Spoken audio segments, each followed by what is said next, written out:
Morning बच्चों, निकालिए 9th और 10th की हिंदी की बुक, हिंदी व्याकरण जो हमारे चल रही है। हमने कारक की बात की थी। कल हमने पढ़ा था कारक के भेद। कारक के कितने भेद बताए थे मैंने? 8 भेद। कितने बताए थे? 8 भेद। 8 भेद में से पहला था कर्ता कारक, दूसरा कर्म कारक, तीसरा करण कारक, चौथा था संप्रदान कारक, अपादान कारक, संबंध कारक, अधिकरण कारक और संबोधन कारक।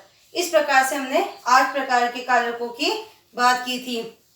चिन्ह भी बताया था मैंने। कर्ता ने कर्म को करण से संप्रदान के लिए, अपादान से प्रत्यय, संबंध काके की, अधिकरण में पेपर, संबोधन हे हरे।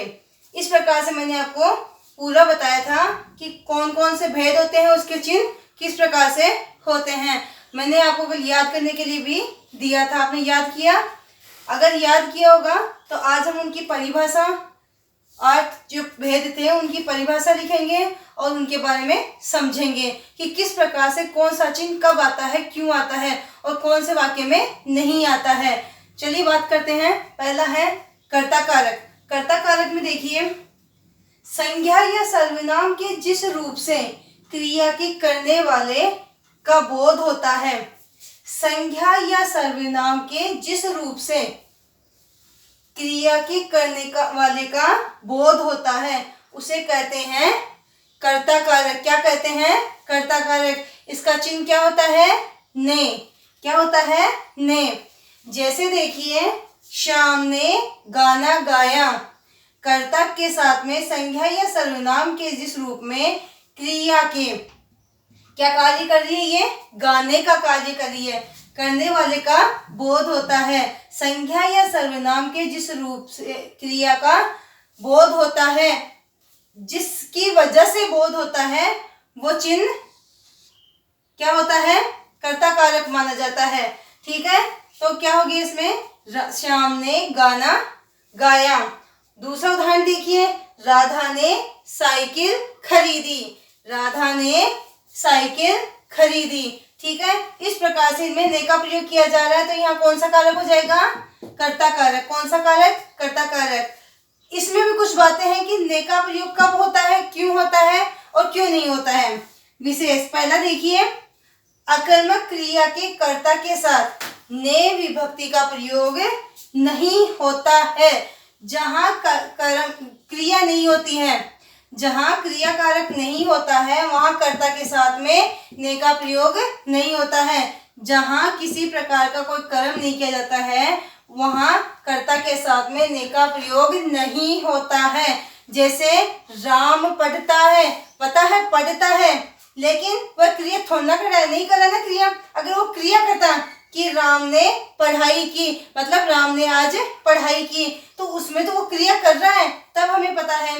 जैसे राम पढ़ता है, सबको पता है, बच्चे पढ़ते हैं, तो राम भी पढ़ता है। सीता गाती है, क्या गाती है? गाना गाती है। ठीक है, तो सीता ने गाना गाया, मतलब सीता ने गाना गाया। जब वो क्रिया करेगी तब हम ने का प्रयोग करेंगे, लेकिन सीता गाती है, सीता गाती है, तो इसमें कोई किसी प्रकार की क्रिया नहीं हो रही है। दूसरा देखिए, वर्तमान और भविष्य काल की सकर्मक क्रिया के साथ भी ने विभक्ति का प्रयोग नहीं होता है। जो चल रहा है और जो आने वाला है, यदि उसके लिए हम किसी वाक्य का प्रयोग करते हैं तो वहां पे ने का प्रयोग नहीं होता है। वर्तमान और भविष्य की, जैसे राम पढ़ता है, पढ़ता है मतलब ना तो ये पूर्व का है ना पहले का है, तो इसमें तो ने का प्रयोग नहीं किया जा रहा है क्योंकि इसमें कोई क्रिया नहीं है। और इसमें क्या है? वर्तमान और भविष्य की सकर्मक क्रिया के साथ में सकर्मक क्रिया होगी, लेकिन कर्ता के साथ भी विभक्ति का प्रयोग नहीं होगा। यदि वर्तमान का पता लग रहा है कि वर्तमान काल का वाक्य या भविष्य का वाक्य है, तो दोनों में ही हम क्या करेंगे? ने का प्रयोग नहीं करेंगे। जैसे राम भोजन पकाता है, ये चल रहा है अभी का, राम भोजन पकाता है। अभी राम क्या कर रहा है? भोजन पका रहा है, तो हम उसके लिए बोलेंगे कि राम भोजन पकाता है। राधा साइकिल खरीदती है, मतलब खरीदी नहीं है, अब खरीदेगी, खरीदती है। तो वहां पर खड़ा हमने देखा है कि वह राधा क्या कर रही है, साइकिल खरीद रही है। राम क्या कर रहा है, भोजन पका रहा है। तो ये किसकी विभक्ति, कौन क्या बता रहा है कि वर्तमान काल है। कौन से काल की बता रहा है, वर्तमान काल बताया जा रहा है। ठीक है, इस प्रकार से कर्ता कारक अपना इस प्रकार से करना है। अगला है कर्म कारक। कर्म कारक में जिस संज्ञा का क्रिया पर फल पड़ता है, कोई कर्म कर रहा है और उसका फल अगर कर्ता पर पड़ता है तो उसे क्या कहते हैं, कर्म कारक कहते हैं। यदि संज्ञा का क्रिया पर फल पड़ता है तो वहां कौन सा कारक होता है, कर्म कारक। जैसे मोहन ने चोर को पीटा। मोहन ने चोर को पीटा, तो मोहन ने क्यों पीटा चोर को, क्योंकि वह चोरी कर रहा था। तो कर्म क्या करना है, चोरी करने का। तो इसका फल इसको क्या मिला, पिटाई खाने का, मतलब उसको मारा गया। मोहन ने चोर को पीटा, क्यों पीटा, क्योंकि वह चोरी कर रहा था। चोरी तो उसका क्या हो गया, कर्म हो गया, क्रिया हो गई। तो और जो कार्य कर रहा है उसका फल उसको मिल रहा है, क्या हुआ, उसको उसकी पिटाई हो रही है। तो मोहन ने चोर को पीटा, तो इसमें कौन सा कारक आ जाएगा, कर्म कारक आ जाएगा। विशेष में देखिए, कभी कभी कर्म कारक की विभक्ति का चिन्ह लुप्त हो जाता है। मतलब जो ये को है, कर्म को मैंने लिखाया था, कर्ता ने कर्म को का प्रयोग होता है, इसमें को चिन्ह लगता है। तो कभी कभी कर्म कारक की विभक्ति का चिन्ह क्या हो जाता है, लुप्त हो जाता है। ये को क्या है, लुप्त हो जाता है। कई बार किसी वाक्य में हम देखते हैं तो उसमें हमें को दिखाई नहीं देता है, लेकिन वो होता कौन सा है, कर्म कारक होता है। जैसे देखिए, सीता फल खाती है।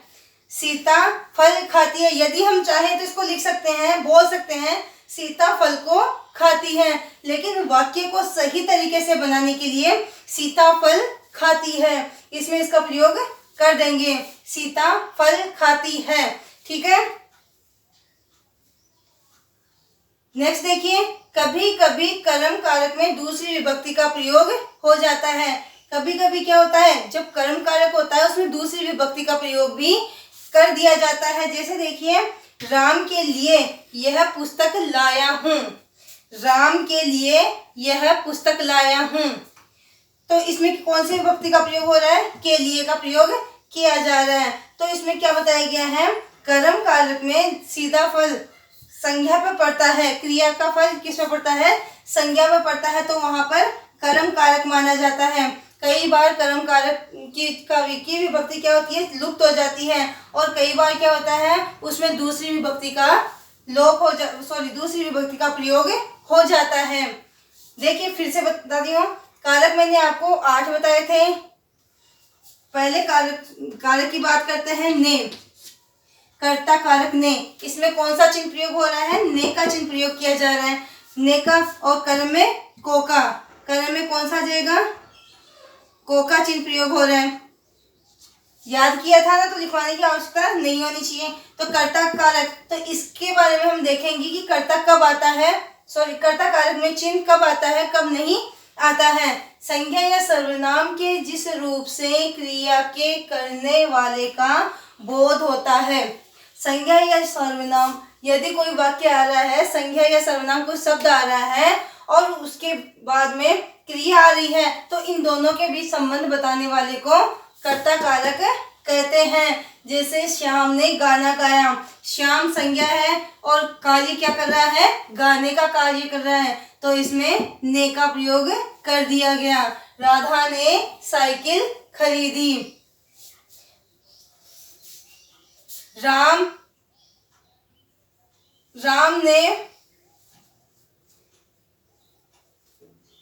राम ने पुस्तक पढ़ी, तो इसमें भी क्या आ जाएगा, कर्ता कारक आ जाएगा। जहां पर ने का प्रयोग हो रहा है और जहां पर संज्ञा या सर्वनाम क्रिया के होने का बोध होता है, वहां पर क्या होता है, कर्ता कारक माना जाता है। अकर्मक क्रिया के साथ, यदि कोई अकर्मक क्रिया हो रही है उसके साथ अगर ने विभक्ति का प्रयोग नहीं होता है, जहां अकर्मक क्रिया वाक्य में होती है वहां कर्ता के साथ में ने का प्रयोग नहीं किया जाता है। जैसे राम पढ़ता है, सीता गाती है, इसमें कौन सा कार्य हो रहा है, कुछ भी नहीं हो रहा। राम पढ़ता है, सीता गाती है, तो इसमें कौन सा हो रहा है, कोई सी क्रिया नहीं हो रही, अकर्मक क्रिया है तो अकर्मक क्रिया में हम ने का प्रयोग नहीं करेंगे। नेक्स्ट देखिए, वर्तमान और भविष्य काल की सकर्मक क्रिया के कर्ता के साथ भी ने का प्रयोग नहीं होता है। जब किसी वाक्य में हमें पता लगता है कि यह वर्तमान काल है या भविष्य काल है, इन दोनों में ही क्या होता है, ने का प्रयोग नहीं होता है। जैसे राम भोजन पकाता है, मैंने कहा राम भोजन पकाता है, मेरे सामने वह भोजन पका रहा है तो मैं ये बोल रही हूँ राम भोजन पकाता, तो ये कौन सा काल हो गया, वर्तमान काल। राम पढ़ाई करेगा, राम पढ़ाई, क्या इसमें ने का प्रयोग हो रहा है, नहीं हो रहा ना। राम पढ़ाई करेगा तो ये कौन सा काल आ रहा है, भविष्य काल आ रहा है, तो इसमें भी क्या होगा, ने का प्रयोग नहीं होगा। जहां पर वर्तमान और भविष्य काल का पता लगता है या बोध होता है वहां पर ने का प्रयोग नहीं किया जाता। इस प्रकार से कर्ता कारक आपका क्लियर है। अगला है कर्म कारक। कर्म कारक में देखिए, जिस संज्ञा का क्रिया पर फल पड़ता है, जिस संज्ञा का क्रिया पर फल पड़ता है उसे कर्म कारक कहते हैं। जैसे मोहन ने, ये तो संज्ञा हो गई, मोहन ने चोर को पीटा, क्या कार्य कर रहा है, चोरी कर रहा है। कौन कर रहा है, चोर चोरी कर रहा है, तो उसका फल उसको क्या मिला, पिटाई खाने का, तो वह पिटाई खा रहा है तो उसको फल मिल गया उसका। कभी कभी कर्म कारक की विभक्ति का चिन्ह क्या हो जाता है, लुप्त हो जाता है। कई बार क्या होता है, कर्म कारक में कोका चिन्ह प्रयोग होता है, तो इसमें कभी कभी कर्म कारक की विभक्ति का चिन्ह क्या हो जाता है, लुप्त हो जाता है।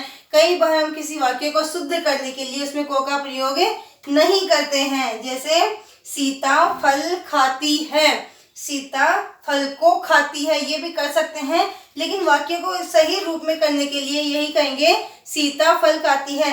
तो इसमें क्या हो रहा है, को लुप्त हो रहा है ना। तो इस प्रकार से हमें ये जब वाक्य में पता लगता है कि इसमें कर्ता का कर्म कारक आ रहा है तो को का प्रयोग न भी हो तो भी हमें क्या करना है, इसमें कर्म कारक करना है। नेक्स्ट है, कभी कभी कर्म कारक में दूसरी विभक्ति का प्रयोग भी हो जाता है। कर्म कारक में क्या हो जाता है, दूसरी विभक्ति का प्रयोग हो जाता है। जैसे राम के लिए यह पुस्तक लाया हूँ, तो इसमें को का प्रयोग नहीं हो रहा है, दूसरी विभक्ति का ही प्रयोग किया जा रहा है। इस प्रकार से आपका कर्ता कारक और कर्म कारक क्लियर हो चुका। ये कॉन्सेप्ट आपका तब ही क्लियर होगा जब आप पीछे के जो पढ़ाए हुए हैं उनको क्लियर करोगे, उनको ढंग से याद करोगे, उसके बाद ही आपको ये समझ में आएगा। तो साथ साथ लिखने के याद भी किया करो, ठीक है। ये दोनों आप एक बार खुद देखना है, याद करना है, इनको समझने की कोशिश भी करना। नेक्स्ट कल बात करेंगे इसकी अगले कार्य की, ठीक है। Thank you.